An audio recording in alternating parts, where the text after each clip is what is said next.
Pada zaman Nabi Elisa, bangsa Israel seringkali menghadapi ancaman dari bangsa Aram atau Asyur, yang kerap menyerang mereka. Dalam kitab 2 Raja-Raja pasal 6 dikisahkan, bahwa Raja Aram sangat marah kepada Elisa. Hal ini dikarenakan, Elisa, melalui penyertaan Tuhan, selalu mengetahui rencana strategis militer Aram dan memperingatkan Raja Israel. Sehingga setiap kali Aram berencana menyerang, Elisa selalu memberitahu Raja Israel, sehingga serangan itu dapat dihindari. Suatu ketika, Raja Aram memutuskan untuk menangkap Elisa.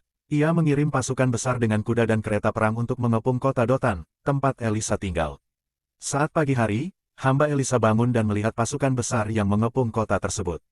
Hamba itu panik, ia berlari kepada Elisa dan berkata, "Celaka tuanku. Apakah yang akan kita perbuat?" Namun, Elisa tetap tenang. Dengan penuh keyakinan, ia menjawab, "Jangan takut, sebab lebih banyak yang menyertai kita daripada yang menyertai mereka."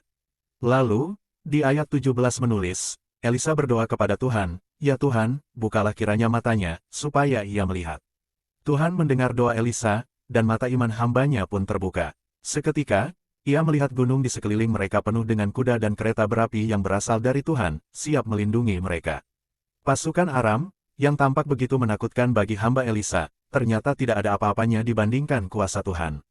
Dengan kuasa Tuhan, pasukan Aram yang banyak itu menjadi buta, dan mereka akhirnya dikalahkan tanpa perlu melakukan kekerasan. Kisah ini memberikan pelajaran penting tentang bagaimana kita menghadapi kekhawatiran. Seperti hamba Elisa, kita seringkali panik dan merasa tertekan ketika menghadapi masalah besar. Kita hanya melihat masalah seperti pasukan besar yang mengepung kita, yang akhirnya menimbulkan rasa ketidakpastian, ketakutan, dan tekanan dalam hidup.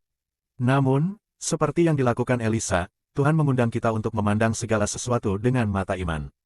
Tuhan jauh lebih besar dari masalah kita. Percaya bahwa Tuhan menyertai dan Tuhan tidak pernah meninggalkan umat-Nya, bahkan dalam situasi yang tampaknya tanpa harapan. Mazmur 34 ayat 7 berkata, "Malaikat Tuhan berkemah di sekeliling orang-orang yang takut akan Dia, lalu meluputkan mereka." Kita hanya perlu berdoa dan berserah. Seperti Elisa yang berdoa agar mata hambanya dibuka, kita juga perlu meminta Tuhan memberikan iman untuk melihat bahwa Dia sedang bekerja, bahkan saat situasi tampak suram.